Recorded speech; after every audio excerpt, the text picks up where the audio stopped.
through that, like through our emails, they'll learn about it. And that's when they learn about our numbers. And so I think that gives them the opportunity to look at it that way. Cause I mean, we are like people talking to people. And so like getting at the core and also just talking about people instead of money is something that we've found to be like very successful.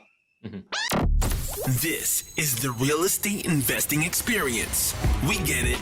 Real estate can be rough sometimes, and that's why we bring in the experts to talk about the experiences you won't hear anywhere else with your hosts, John Cohen and Chris Grinzik. What's going on, guys? Welcome back to another episode of the Real Estate Investing Experience. I'm your host, Chris Grinzik, and with me, as always, is John Cohen. How we doing, bud? We're hanging in there. We have no complaints. Nice. You guys working on anything good lately, or what's in the works on your end? A potential refinance / sale. I think we are we're going back and forth. We've been kicking that around in Jacksonville. We'll see. We got some crazy prices, but there's not much out there that we're really attracted by. So it's do you keep what you have or do you sell it, take some chips off the table and move on? So we're trying to figure that out. Mm-hmm. Yeah, it's always a tough conversation, right? Is you feel like prices are going up and up and up and you're like, maybe this is a good time to sell. The idea is, okay, if we sell, then what, right? What do? Do you just give people their money back and they sit on it? Do you try to buy something else? But, if you're selling at one price, is that really, are you saying you would buy at that price? It's always a weird kind of place to be in. So what is that, like, you guys haven't really decided yet? Are you thinking one way or the other? Like, just kind of what's your thought process with that? Yeah. So we got BOVs. We spoke to all the brokers yesterday. And this is the disconnect that I always talk about, the investor and the sponsor, right? I have a ton of money in this deal personally, but then as the sponsor side, it almost makes no sense to refinance because refinancing is not going to pay you nearly as much as you'd make from sale. Mm-hmm. As an investor and a sponsor, the amount of money that I would personally walk away with invested at a significantly less return would far outweigh a refinance. So, I talk about, this business being, are you a real estate investor or are you a money raiser? What are you trying to accomplish? And this deal in particular, it makes no sense to refi. Caveat that by what are you going to make and what can you do with the money you make? But at the same time, are we going to buy something else? Or, this is a deal that is 100% renovated. I mean, you know the deal. It's, mm-hmm. New roofs, new HVACs, $15,000 a unit was spent on the interiors on every single unit at the property. So where are you going to find a better product at a basis? We have our basis in Jacksonville. Yesterday the brokers were saying the new basis in Jacksonville is 110 a door. That's like a good basis. And that to me is crazy because, we were buying properties in Jacksonville at 30, 40, 50. So it's tough. But at the same time, you have to do what's right by your investors also, right? What's the cash flow post refi? How much money's back? Or do you give them, a mid 30s IRR or, high 20s IRR? So we're weighing it out. We're, doing some pros and cons and hopefully, we have an answer here, coming up here shortly. For sure. No, we'll have to do an episode, just you and me talking a little bit more about that whole dilemma. Cause it's something we've touched on before, but I don't know how in depth we've gone into it. So we'll have to plan something like that. So if you're listening and you're like, not 100% sure what he's talking about, or you're interested in hearing more, keep an eye out. I want to do it, so we'll make it happen in the near future. So, because I think it's an interesting topic, but we could talk about it forever. But I do want to jump into today's episode because we got amazing guests on today. We got two today, which I'm excited about. Excited to learn about them, hear their story, have a great conversation. So, with that being said, Suzy and Michael, thank you so much for joining us. Thanks, Chris and John, for having us on the show. Really enjoy your podcast. I love the dialogue that you guys create. So excited to get into it. Awesome. Well, we're excited to have you. Why don't you kick things off? Tell everybody a little bit about you guys, your background, your story, what you do, and all that great stuff. Yeah, so I'll dive in a little bit about, where we're at, what we do, and then I'll let Suzy kind of take over like how we got into real estate. So I'm still active duty military, and I was teaching at the Air Force Academy in Colorado before coming over to England, where we live now, in Cambridge, England, which is about an hour north of London. And I'm going to school here to get my PhD, and then I'll go back to the academy to continue teaching and that'll be my last tour before I can exit the military and retire with a full pension. So that's about 7 years out from now. And so we're excited to do that. And Suzy, while she's over here, she's also working for a biotech company as a program manager and a supply chain coordinator. But I'll let her talk about how we got into real estate. Yeah, and so our real estate journey began actually because of COVID. So when the UK went into the lockdown for the first time, it was a little over 100 days, and we had no idea how long it was going to last. So Michael and I decided to have a mini book club with each other because we choose not to have a TV just because of the distractions. And one of the books was multiple streams of income, and in that book it starts to talk about real estate investing. And Michael had just looked at me and he said, like, we have to do this, right? Like, there's no reason why we can't. And when we found out right away that everything had gone virtual and was going to stay virtual for a while, we knew that we had like a pretty great opportunity to network and go to conferences and really get into the space. Mm-hmm. I love that. And as you started going into the networking and stuff like that, ultimately, what were the things you started learning? What were the things that really piqued your interest? And, where have you guys started going from there? Yeah, that's a great question. So originally, all of the education that we consumed from the beginning was Bigger Pockets. And with Bigger Pockets, it's all about go to single family homes, and then work your way into multifamily. So initially, we were going to do that. We had set up a team and everything in the Midwest. But in our market, an inland hurricane went through, and that was something that was not on our risk profile. So we could no longer get the financing that we needed because we needed contractor bids. And so we kind of took a step back and we were like, okay, well, our 5-year goal was to get into multifamily. So why don't we just pivot into that now? And so that's when we did.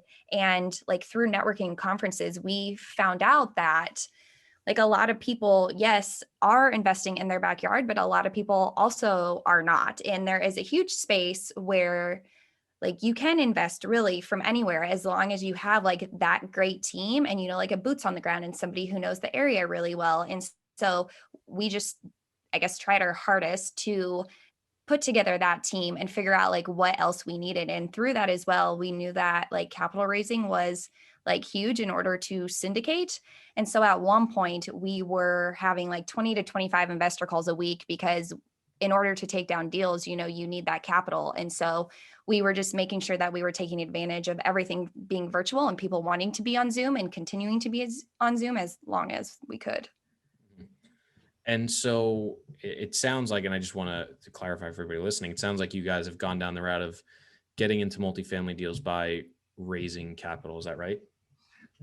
So that's one arm. So like for our company specifically, I do the acquisitions and like broker relations, underwriting, everything like that. And Suzy focuses more on the investor relations, marketing piece of our business. And so, dividing and conquering, if you will, we were able to like double the rate of our success, if you will. And so I was able to focus on building relationships with brokers. At this time, we had already, established a boots on the ground partner. That was an old classmate of mine from college. And so he was full-time real estate in the area that we wanted to invest, and worked out perfectly. And so having an eyes and ears on the ground, especially when you're 4,200 something miles away from your actual market, you need those eyes and ears on the ground for sure. And so with that, like I was able to focus on that. Suzy's able to focus on onboarding investors and kind of getting our company out there and everything like that. So we were actually, for our first deal, I mean, suffice it to say, we were like the lead sponsors on that. We had somebody come on as advisors and stuff like that. I had a mentor that was just an organic mentor that I met through networking and just kept in touch with them. And then he just he was investing in the same market that we were interested in. Mm-hmm. And we brought him onto the team, and he's part of the GP. And so that was very comforting for our investors for sure, that we had somebody with experience on our first deal. But Suzy and I kind of took control of the first deal, and we took it all the way through, from cradle to grave, if you will. Awesome. So obviously, COVID did not start that long ago, and sounds like you guys have done one project. How much, how many deals have you guys done? What have you guys actually accomplished? Are you guys working on anything right now?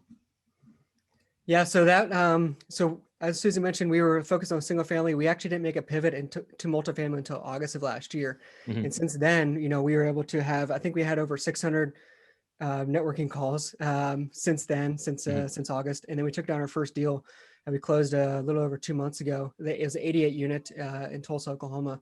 And now we have another deal under contract and looking to close that one shortly. So that one's triple digits. So we're excited for that. Awesome. Are you guys just focused on like Tulsa and other markets in that area? Are you looking at other areas? And I would love to hear a little bit more about, your journey and decision making of like, hey, here's, because I was just looking at your website, you have a whole, well thought out investment thesis, and I'm sure markets plays into that. I think a lot of people, as they go through the process you just went through, are trying to figure out, okay, like, where do we even start? How do we choose something? Because, it can be overwhelming and there's a lot of different things. So I think, can you touch on that, especially having gone through it so recently, of what that was like for you guys and why you ultimately ended up deciding what you did? Yeah. So the biggest piece for us when we started chatting with potential investors, we had identified, Oklahoma City and Tulsa as a potential market because we had boots on the ground there.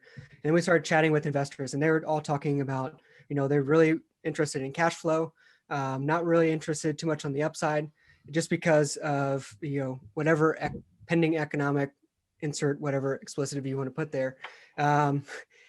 We don't know what's going to happen, right, in the next couple of years. I mean, the tsunami of liquidity and stuff like that. A lot of investors are very nervous about what could potentially happen, and so because of that, they're very interested in cash flow.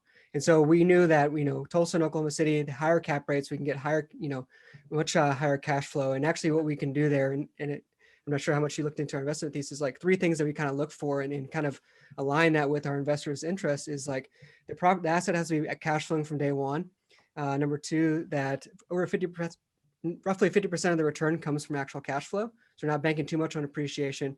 And the third one is that we look for stabilized assets so we can get long-term financing.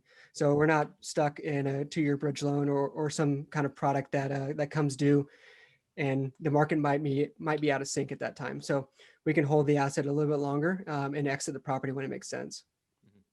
I love that. I think there's a really big trend of people trying to juice returns up by going to riskier and riskier return thresholds or going to other things. So the fact that you guys were willing to talk to investors and kind of just, hey, what are you guys looking for? Like what's the need for the marketplace, and to come up with something that both satisfies you guys as investors as well as satisfies those needs, I think is really underrated, because I think a lot of people come up with these theses and then try to go out and reinterpret or fit square pegs in round holes. So I really like the way you guys went about that. Was that a conscious decision, like, hey, we want to find out what people want and then we're going to put that in front of them, or did it kind of just happen organically? It did, and we, I don't know if you want to talk more to our investors, but we were having these conversations, and a lot of people were saying that they're looking for cash flow, and they were concerned that a lot of people were paying, overpaying for properties, at compressed cap rates and things like that. And so with that, we had an idea of like what properties we were looking for, and what returns we were looking for as well. And we kind of adjusted our return, how we were underwriting properties and what properties we were looking for based on, investor input. For sure. That was definitely a give and take. But then to add to that too, like a big thing that we always ask our investors is why they want to start investing in real estate. And like through that story, like you find out about, like their journey and who they are and what they want for their future. And so a lot of that also plays along with our investment thesis, just because like we are understanding what each of them like has going on in their life right now and like what their deeper passion is. Mm-hmm. When you've had these conversations, I'm curious if you've seen this as well. When I've had the conversations over the last 3, 4, 5 years, the emphasis of the conversation always seems to be, what are the returns and, how are those returns going to be had, right? You said cash flow, let's say IRR or annualized return, is it going to be more appreciation, more cash flow based? I always try to have part of the conversation be steered into a lot of the other areas of the deal. So, what does the debt look like? What type of asset class are we targeting? The locations of these properties, different things like that. Do you also find that those considerations aren't organically coming up with investors, or have you found that to be the opposite? So I think because I open up the space with why you're investing, we don't actually get those questions a lot. So like something that we're super big on, like a different ROI, is return on impact. So like we talk about like, what impact is real estate investing making on your life? Like, what are you able to do now that you're leveraging this, and then beyond that, like what impact are we making with the investors? So like a lot of times we'll talk about our business plan, but we're not talking about the numbers really of the business plan. Like we're talking about how we're adding washer and dryer so that people can focus more on like their home life or their work rather than going, to a laundromat to have to sit there for 3 or 4 hours in order to just do laundry, because that's just wasted time, right? Like we're talking about how we want to create a community where people are thriving and not just surviving. And I know that there's only so much that we can do, but that's really what a lot of our conversations have been about. I mean, after that, people do say like, oh, I am interested in like hearing more about your investments, but through that, like through our emails, they'll learn about it. And that's when they learn about our numbers. And so I think that gives them the opportunity to look at it that way. Cause I mean, we are like people talking to people. And so like getting at the core and also just talking about people instead of money is something that we've found to be like very successful. Mm-hmm. No, that's a very interesting take, because I think I agree with you. People forget that this is by and large just a people/service based industry where you're providing a service that just happens to be housing, and there is a really big human element to all this, and it gets lost in the investment side. And I also think too, as people that are putting together different syndications, whether it's in multifamily or other, at the end of really multifamily, because some don't have this, but you're servicing, really two sets of customers, both, your customers that are paying rent and income every month, and also your investors who are giving you money to facilitate this. So I think it's always a really interesting balance between the two. And I agree. I think the conversation of, hey, both the person aspect of the investor and what they're looking to accomplish, and the person aspect of the resident, tenant, whoever, and what they're looking to accomplish also gets lost as well. So I love that you guys really hit home on that message. Yeah. When you are having those conversations, do you find that people will actually focus less on the numbers and they're more, really more in tune with just, hey, here's what we're looking to accomplish, and we like you guys, and we like that you guys are doing these deals? Or is it kind of like you were saying, it's important, but again, everybody really circles back to the returns and the numbers, and that ultimately is still mostly the decision maker, whether someone comes into the deal or not? I think, there's a healthy dose of all of that, taken together. Right. So, I mean, obviously if the numbers aren't, exactly where what they're going for, then, they won't even consider talking to us a little bit more about the deal. Right. But if they're right there at that, within that threshold, like what everybody else is offering kind of, then yeah, I think, the conversation then continues on.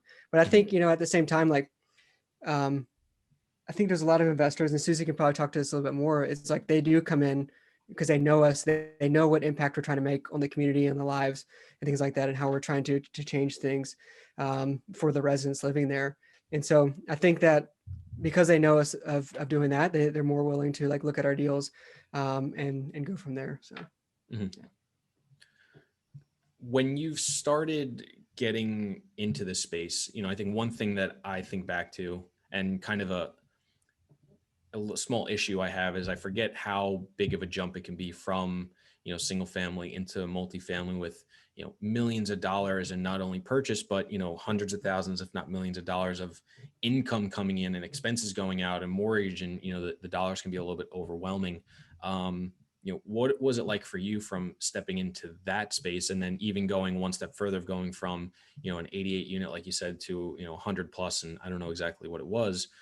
But I remember for myself, one of the first, multi-million dollars I did was with John on a JV back in 2017. And I'm sitting there, going like, oh my God, this is $3.8 million, and we got a $3 million loan, and it's like all this stuff. And then over time, it kind of becomes, second nature, and used to dealing with it. And, we worked on, 30, 40, $50 million deals, and, portfolios and stuff. So eventually, you do grow from there. But I think a lot of times going from, one to multiple, or from, tens or hundreds of thousands to, now multi-million dollar deals can be quite overwhelming. What did you guys do, or how did you tackle, that sort of process? So I think, yeah, that's a great question. And it can be very scary, right? Because not only are you dealing with a, multi-million-dollar purchase, but also potentially multi-million dollars worth of investors funds as well, right? So, which is equally terrifying, right?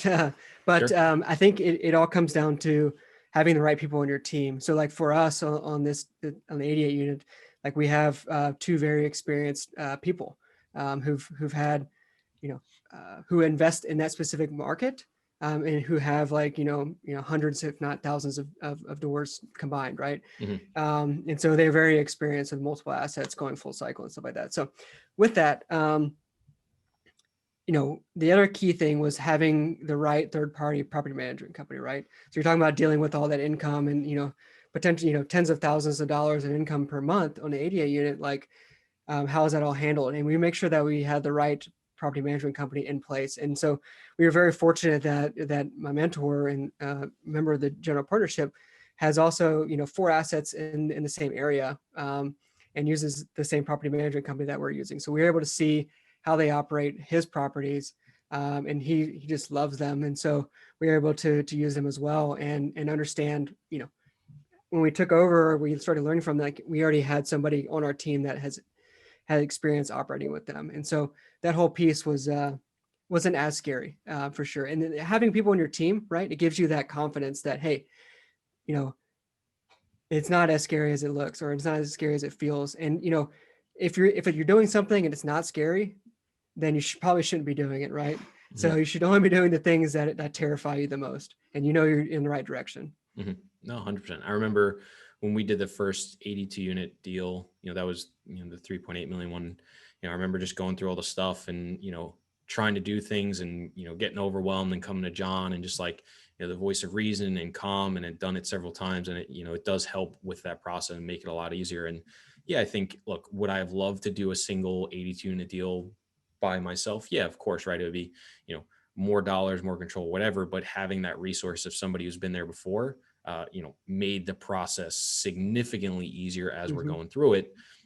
Whether John agrees, whether it made the process easier or not, I don't exactly know. He can speak to that more, but, at least for us, when, we were trying to get into it, back in 2016, 2017, having that partner, being able to take things off his plate, allow him to focus on other things, allow us to kind of take on more responsibilities and learn things by doing, was a big comfort to us as well.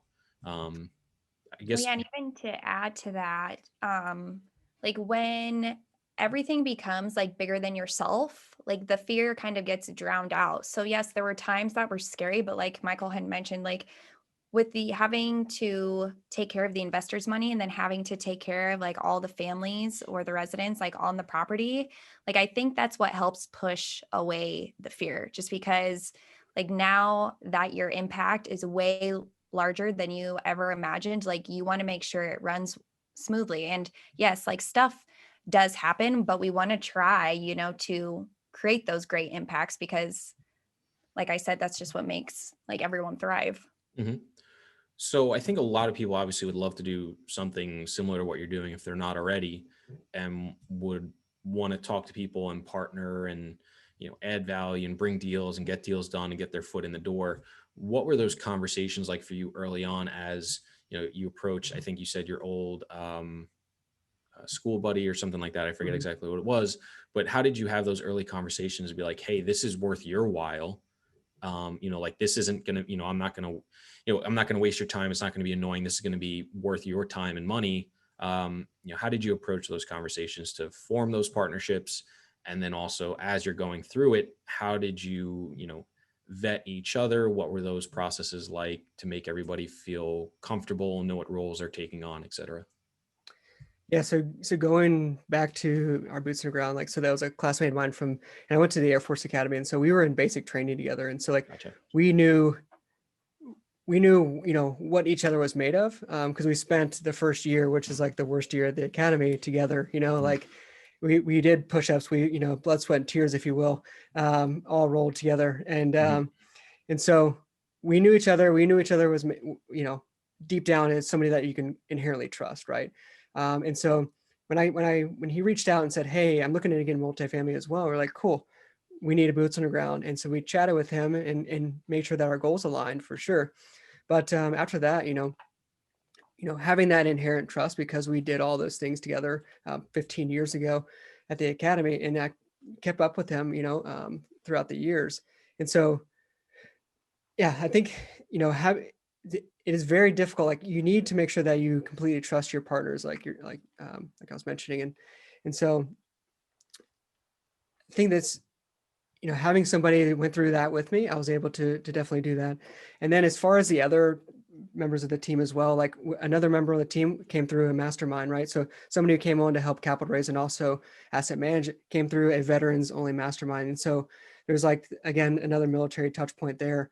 And so we were able to chat and inform a relationship. He was looking to get into multifamily. He's looking, hey, I have all these investors. I'm willing to bring some capital, but I'm also interested in asset management and stuff like that.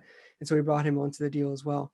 And so I guess I don't know if you want to touch on anything more. I was just going to say, like, we really just ask the questions, like, what do you want out of this and what would you like to do? Because, like, you never want to be in a position where you're butting heads with your partners, right? Like, that defeats the whole purpose, because then you're focusing on what one another said instead of focusing on the business plan.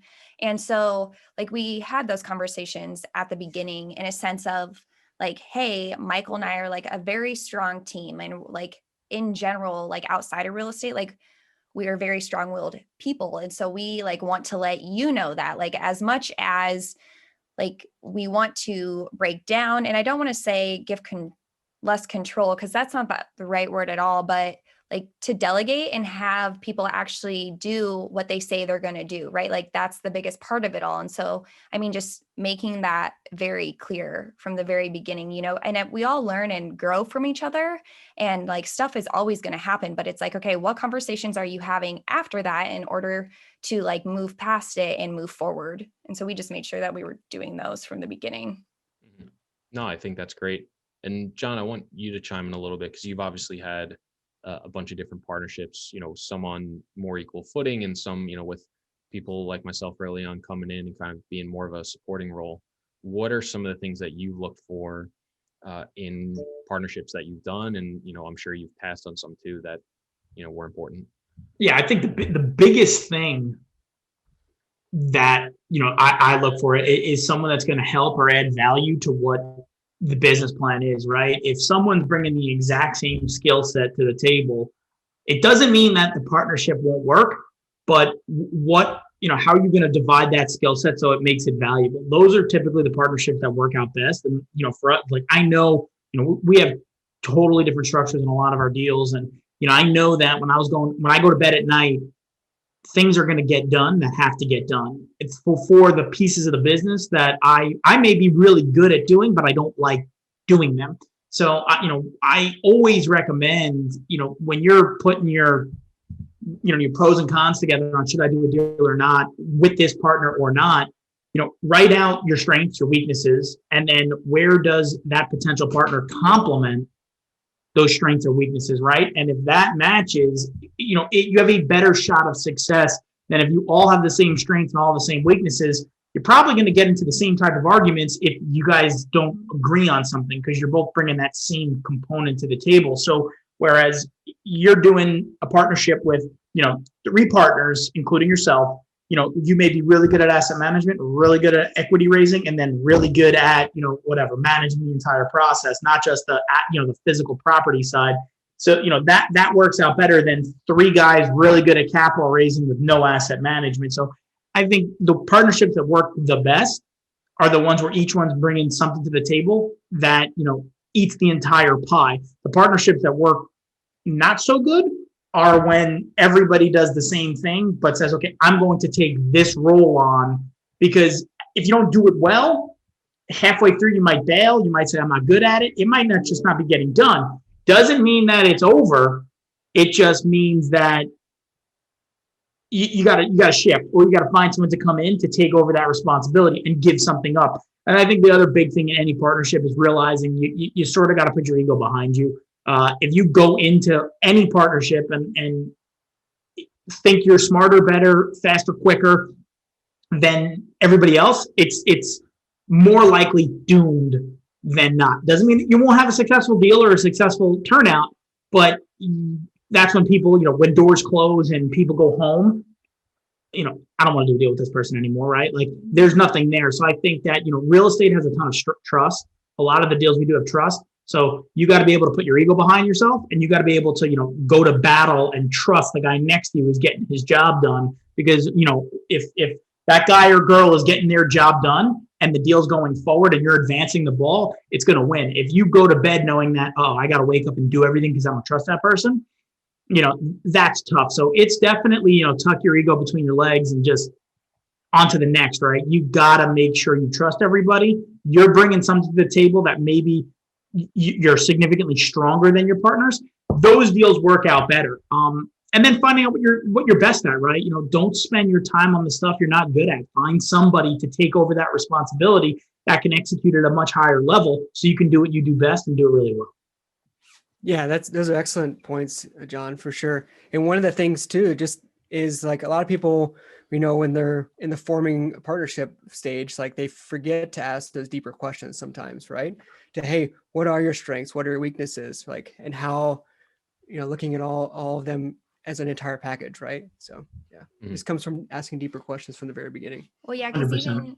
I was going to say, like, even on calls, like we've had a lot of calls where after, like 20 minutes in, people are like, oh, do you want a partner? And I'm like, whoa, like Met you. yeah, like, I don't know anything about you other than like what markets you like, I'm like, those conversations are always really tough because there are people who do have those deeper conversations, but then we have seen that there are also a lot of people who just want a partner to get more deals done. And I think that's where you definitely see like what people are searching for, right? Like, are these people fueled by profits because they just want to partner with people and get more deals, or are they fueled by like impacts and everything else that's happening beyond just the money part, and you can definitely see that when the conversation goes straight into like numbers and money and can we partner? Yeah, I also think a good partnership has open dialogue because, 2 years in, a year in, 6 months in, an hour in, if you have a fluid conversation and you realize that goals are differing or things are changing or you're not seeing eye to eye, that's a conversation that has to be had internally. So you got to be truthful because you're right. I could not tell you how many people, well, if I do this with you partner, it's like, well, I have no idea who you are. Let's crawl before we walk, right? Bring some value to the table. Let's have a conversation. And simultaneously, even if you've been in a partnership for 5, 10, 20 years, if you're seeing yourself straying or you're not seeing the same vision, having that conversation so you could resolve it or end it nicely, or, okay, hey, why is the vision changed? You have to be honest, right? You can't just not communicate. And those communications are not going to be the funnest, the most fun conversations. They might be a little heated, but understanding that, they have to be had. I mean, it happened yesterday, right? I was talking to my partner and I walked out of the office. I was like, what do you want from Starbucks, right? Like, because this is not going to end well. And when I got back, he's like, look, you're 100% right. We were talking about a bookkeeper, right? It was a stupid conversation, but it just went completely upside down because, a bookkeeper does what a bookkeeper does really well. I don't, either does he, but he was not trusting the bookkeeper. I said, well, then you do it, right? Like, what do you want me to tell you? I can't, but we, got a cup of coffee, came back, figured it out, on to the next. It was a stupid conversation, but if I would have kept it inside or he would have kept it inside, 6 months later, we're throwing haymakers at each other. Just understanding that when there's a problem in a partnership, don't turn the page, right? Address it. And then we're all adults, you turn the page, but have those tough conversations, have them early and often. And whenever something's not working, because that's when stuff's going wrong, right? And then you'll realize that when you have that conversation and you flip the page, like, that's why we're partners, right? Because eventually we get to that same common goal. So I think that's important too, realizing that not every relationship is going to be perfect, but you got to talk them out, right? It's like a marriage, a boyfriend, a girlfriend, any of the, nobody has no fights, right? You have fights and then things happen. You just gotta, you hope you can graduate. Yeah, absolutely. And like, it kind of goes back to, tucking your ego between your legs as you walk in, right? And with that, you have to be very vulnerable, like you're saying. Be vulnerable and be open, be able to share exactly how you're feeling with your partners is very important. no matter if that's like in a business partnership or in a relationship, intimate relationship. Yeah. So I think that's very important. And yeah, Suzy's a very, very big proponent of being vulnerable and getting those conversations started for sure. Yeah. No, I think vulnerability is actually a strength, and really important to have, especially early on. So love to hear that. Where, you guys talk a lot about impact and what you're looking to accomplish and having those conversations. So what exactly are you hoping to accomplish over the next X amount of years or whatever? Like, what is the goal for you guys? How are you guys looking to make that impact? Like, how are you using this to facilitate, your own, personal goals and plans and stuff?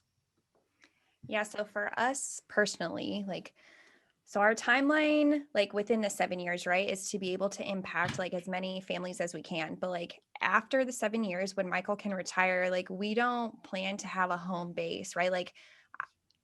My vision, our vision, all of the visions in this room are that we can travel to different countries and potentially build schools. And with Michael being a professor, I have been a coach before, if there's a little component of teaching in there, that would be amazing, right? We want to look beyond our four walls to see who we can serve. I mean, because we're at the point in our lives where that's something that we can do, and once we decide to have a family, if we need to come back and make that home base, then we'll make impacts within our children's lives in that community. I mean, something that I'm really big on, or a vision that I see, is when I have worked with kids in the past, when they struggle with reading, that's where a lot of self-confidence goes down, right? It's this isn't something that is huge, but I just deeply want to do it in my heart. So if we have children, I want to almost live in a cul-de-sac. So I've literally envisioned this all where there's a bunch of kids in the cul-de-sac, and we have book clubs before the kids, we often hear all the time that adults are having book clubs, but I don't see why we can't bring that down to a younger level, because if they're all having fun with it, they'll want to keep doing it, because I've seen tons of children, and that's a huge thing. If they don't enjoy reading, then they don't speak up more in school. They don't enjoy being in the group when reading is the main topic. And so that's definitely something that I'd like to expand on, once we create that home base. Well, if you want a copy of what my mom did, it was pretty good. She made us read 100 books in order to get a Nintendo 64 in time for Christmas. So I don't think we quite got there. I think she gave us a little bit of wiggle room, but when we were kids, and it stuck. So I still read and stuff. So if you're, looking for some ideas, you can count on my mom. That's awesome. I think that's a really great place to wrap up. I think, we got a ton of insight, and it was a really great conversation. If people want to learn more about you guys, get in touch with you, follow you, where can they do all that stuff? Yeah, that's a great question. Thanks for asking, Chris. So, through our last acquisition, Suzy and I are very big proponents of building systems and processes from overseas, right? And out of state investing, overseas investing, whatever you want to look at it, right? So we've thoroughly documented every single thing from pre-LOI all the way through closing. And then we synthesize that down into a checklist, and we want to share that checklist with your audience. So they can download that for free at adventurousrei.com/checklist. And you can find us there. Awesome. I'm definitely going to go check it out, see if there's anything I'm missing, because it never hurts to double check. So definitely encourage everybody to go check it out there. And thank you everybody so much for listening to this episode of the podcast. If you are not already subscribed, it would mean the world to John and I if you would do so. And if you are, please send it to someone that would get a tremendous amount of value from this episode. Suzy, Michael, once again, thank you so much for coming on. This was fantastic. Thanks, Chris. I really appreciate it. Thanks, John, as well. Yeah, thank you. Thank you.